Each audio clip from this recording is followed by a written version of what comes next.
Good job, Allison. Good job. Thank you. Somebody's got to keep me in line. That's fine. Hey, let my I'm adding my note taker into the meeting just in case I say anything wonderful. We just let it in. Love it. So yeah, I have the women that control my life. I have Allison here. I have my wife Tyler here. I have my 3-year-old daughter. So all my women. But with that said, so first of all, thank you for doing this. I know you're Always. super busy and truly value your time and your input. So I actually want to go right into it. And a question that just came up actually by one of our people here, which I meant to ask you anyways because I took notes and it's my first question. You talk a lot about integrity and aligning yourself, your mission with your, companies, with, all your ventures, right? How do you even go about recognizing what is your purpose and how whatever it is that you're doing lines up with that? All This right. is So great question. I have a question. Did you give them any context of who I am or my story? so all of them heard the podcast, and I kept telling Okay. everybody, "You're my guru." Okay. Okay, cool. So then that helps. So I'm just going to give a refresher. Perfect. Yeah, go ahead. Okay. So purpose and alignment, right? So I think just to give context for everybody, I'll give you the short version. Similar to BK, I'm just like a kindergartner compared to his PhD in elite level, badassery. And that's my one cuss word for the day. God, please forgive me. Um, but I spent 13 years of my life on active duty, 3 combat tours, and then accidentally became an entrepreneur. And the only reason I became an entrepreneur is because I struggled with eating disorders. So I was bulimic, I struggled with my weight, I struggled with addiction, and I started documenting my journey as a place of accountability. So entrepreneurship kind of became my healing ground. And I built that company up, New York Times bestseller, #1 app in the world, was doing multiple 7 figures a year, and learned what alignment was the hard way by living out of it. So I felt like my whole life was somebody else's, that I lived on social media, that I survived more off the validation of others than I did on my family or my values or my faith. And what it cost me was in 24 hours, I walked away. I had an 8-month pregnant wife. I was 3 weeks away from bankruptcy and I had no backup plan. And so, just typical Godchild over here, I needed to be really hard to shift. And so, I went through that whole evolution and disappeared off the internet for about 3 years and started diving into myself, caring for myself, finding my values, and Sorry, George. rebuilding. I'm gonna start you. You said walking away. For those that did not hear the podcast, you literally called your friend at the time and you say, "I'm gonna give you my multi-million-dollar company. I Uh-huh. just want out of it within 24 hours." Yeah, You just I'll tell. I will hit this so hard. I was in the jungles of Costa Rica, and I met my mentor, and he said my biggest challenge was I had no purpose for my life. And I said, well, that's why I paid you. So why don't you give me an answer? And he's like, that's not how it works. And he said, I need you to answer this one question, but your biggest challenge is you've never been quiet enough to hear God's whispers, which loosely translated to everything that I had done and was doing was a distraction. It was who the world wanted me to be, what social media said I should be, who my family even said I should be. And it took me 3 days to sit in silence. And I came to this place where I found clarity. And the moment I did, it felt like I couldn't go back into the old life. And so I sat there and I thought of the only person I knew. I called him and I said, hey, I need you to sit down. And he's like, why? I'm like, because you're not going to understand what I'm about to say. And he's like, okay. And I was like, you have an audience. You care about your audience. It's similar to mine. I need to give you my company in the next 24 hours, transfer bank accounts, transfer corporations, social media, and I never want to talk about it again. And he's like, okay, I'm glad I was sitting down. And he's like, I need to think about this. I'm like, I can't have you think about this. I have no backup plan. And he said, okay, yes. And so within 24 hours, I basically, for lack of better terms, burnt the ships. And I fully walked away. And the reason I share that and the story that follows is after that, I had no backup plan. I had no purpose. I had no idea what I was going to do. I didn't even know what I had done and what I had built was valuable. I had no idea. I was just a dude trying to survive, and my retirement plan in the Marine Corps went out the window. So entrepreneurship was my new addiction. And so I spent a lot of time alone in some dark, dark places. And the only thing that I kept doing was putting myself in community. I wouldn't like self isolate. I knew enough. And I ended up in a room full of people, and there were 22 people in the room. Somebody asked a question, I answered it, and they're like, "Can we hire you?" I'm like, "Why would you hire me?" And they're like, "To teach us this stuff." And that day I was born as a consultant, went into this whole consulting industry, helped two companies scale to 1 billion, probably over 200 scale to 7, 8, 9 figures, built multiple 7 and 8 figure businesses on my own, and then had to go through the process again because I basically went through the same thing, and I was basically trading time for dollars. I was helping rich people get richer, but they weren't aligned with me. They were not how I wanted to live my life. When I looked at the people I was advising, I was like, I don't want a marriage like yours. I don't want to treat people like you do. I don't want my customers to feel like yours do. And so I learned all of this through the school of hard knocks. It wasn't because I woke up with this like big epiphany. It's basically I made every mistake possible. And the first reason I say that is because purpose comes before alignment. But when it comes to finding purpose, the mistake that I see for the hundreds of people that I coach is they think purpose is something that you think about and you plan for, when purpose is actually found by playing the game. It's by being willing to be curious and being willing to try a lot of things. And so for those, and I've known BK for years, but I used to be 100 pounds heavier. So I joke that I'm always an inner fat kid. I was 270 pounds, right? So I always talk about food as my analogies. But the way that I would relate purpose is like if you're hungry every day, no matter how much you think about food, no matter how much you stare at your pantry, no matter how much you think about going to the grocery store, until you go into the pantry or into the refrigerator and put something in the oven and taste it, you're not going to feed that hunger. And that's how I see purpose. Purpose is not something that has a finish line. It's not something that's rigid. It's something that's ever evolving, but it's in the pursuit of it. So to anchor this in, like I look at BK and we've had many, many deep life conversations. And I look at a man who redefines his purpose through the current circumstances of his life, what he cares for with Tyler and the kids, and how he wants to serve people and reinventing over and over. But the path to follow comes through being on the field. And I think people get stuck in stagnation thinking about like, what is my purpose? But if we go back to being kids, none of us knew what our purpose was. Like, I think I said I wanted to go to space or something, right? Like not really in the cards. Or we start expressing these things creatively, and then as we become adults, for some reason the world tells us that we have to fit in this box, or because we have a 9 to 5, or because we went to this school or we got this degree, that that's it. And even my entrepreneurial journey, I was still an active duty Marine when I built my first company. And so I would be a Marine from 4 a.m. until 8 p.m. And then I'd be a food blogger from 8 p.m. to 11 p.m. for 2 years. And so we have to understand that purpose is something that we pursue, it's something we look for, and it's something we find through our service and basically following the things that we're curious on. So then that brings me to alignment. Alignment can only come when you know your purpose. And purpose you find by being curious, but also by knowing your values. So BK and I are very similar. I value time with my family. It's the number one thing that I have. My son is sitting 6 feet to my right now. So even if I'm working, he's within an arm's distance. And if he needs something, you guys will wait. And I will tend to him. I have no apologies about that whatsoever. I value deep connection and time with my friends. I value deep relationships with my clients. When you find your purpose, you also have to match it with your values, because alignment really comes with operating and making choices in your day to day that you only weigh against your values. And so, for example, I get invited to a lot of events, to travel, to leave. My mind says, yes, that's a good business decision. My mind says, oh, there'll be good networking. But then I ask him and he's like, Dad, I'd rather spend a weekend with you. There's no conversation to be had. I'm like, hey guys, love it. If I can do it remotely, I'm in. If you need me in person, I can't be there because I'm choosing to do this weekend with my son.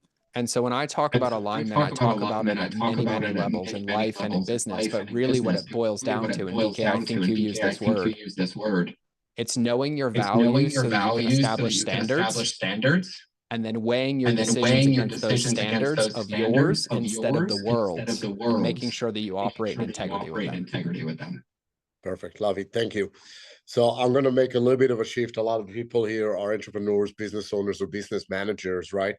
And you talk about in your philosophy of relationships, in algorithms, and in your relationships of in your discussion about customer journey, you talk about getting the right to win, right? What does that mean? Yeah. You have to earn the right to win. The right to win. Yep. So I'll actually I'll expand upon actually this one because I expand love upon this this one because I question. love this question. Two things I say to my Two things clients, I and I say to actually my said clients, this and I to actually said you. this to you. You have to earn the right You to have to win, earn and the you right have to to win, earn and the you right have to to earn the complicate right your to business. complicate your business. And what I mean by And what I that, mean by that, in the lens of in the lens business, of business, most entrepreneurs most make the entrepreneurs mistake make that the thinking mistake that that business thinking is a that playbook. business is a playbook. That's a part of That's a business. part of The business business. The itself, the business itself, operations the of the operations business, of the business, how it runs, how it getting runs, getting clients, retaining clients, clients, retaining doing clients, marketing. doing marketing. That's a playbook. That's a playbook.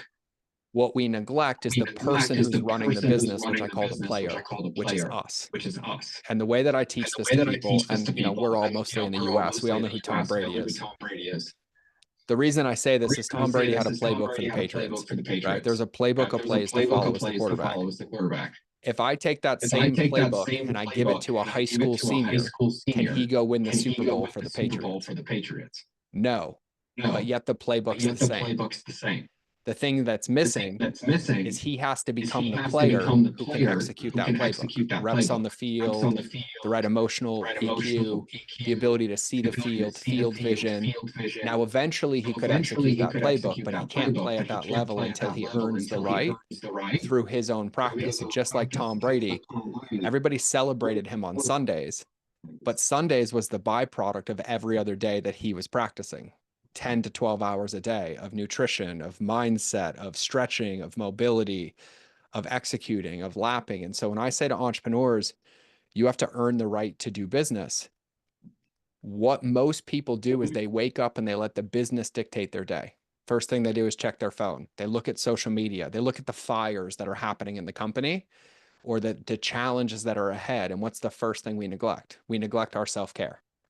We neglect our mental health, our emotional health, our spiritual health. And then we go into the business wounded, or we go into the business reactive. And so when I say to my clients that you have to earn the right to touch your business, what I'm simply saying is that the first thing you do every day, the first half an hour of your day, has to be dedicated to yourself to get in the right state, to make an investment on your future. And so I'll use a garden analogy. The world that we live in entrepreneurship and in life is basically this entire army planting weeds in our garden. You wake up, a client wants to leave, your marketing's not working. There's a new social media platform I didn't think about. Crap, I have to learn video editing. Even watching BK do his daily briefs, like going through it, there's all these weeds that get added onto the field. And so if all we do is weed our garden, we're never going to have fruit to harvest. But if when we wake up in the morning, we're intentional and the first thing we do is we plant seeds for tomorrow and the next day, by working on ourselves, by developing our mindset, by investing in our physical health, and then we go into the business, we're protecting our future and we're focusing on the right thing, which is us. And one of the things is I have the pleasure of coaching people at every level. I coach millionaires, centimillionaires, and a couple of billionaires. And the only thing that changes in business is their perspective. The information doesn't change. The field doesn't change, right? If a couple of us lose a couple of clients, it might be 10 grand a month. I have clients that if they lose two clients, it's $1 million a month or $5 million a year, but they're still losing two clients. The only difference is the actual amount of decimal points. And the reason they're at that level is because their perspective allows them to respond to it quicker instead of reacting to it and letting it ruin their day and get their identity from it. And so I say that because earning the right to touch your business means you're just investing in yourself every day, and you're investing in the things that are going to help you become the entrepreneur or become the business owner to maintain that business at the next level. And I'll give a tangible answer on this as well. A lot of people are like, oh, I'm going to read all these books. I'm going to spend 6 hours a day building this morning routine. That's not what successful people's morning routines look like. I promise you. Like, you need to be a professional morning routine person to execute what most people post on the internet. What it really boils down to is protecting consistency over intensity. Some days that's 10 minutes of listening to a podcast, or 15 minutes of intentional journaling, or dropping down and doing 100 push-ups and 100 squats and listening to a book while you do it. But it's really about valuing consistency over intensity and making sure that we're constantly making those deposits. When situations happen in business that tend to rock our emotions, they happen. They happen to me, they happen to everybody.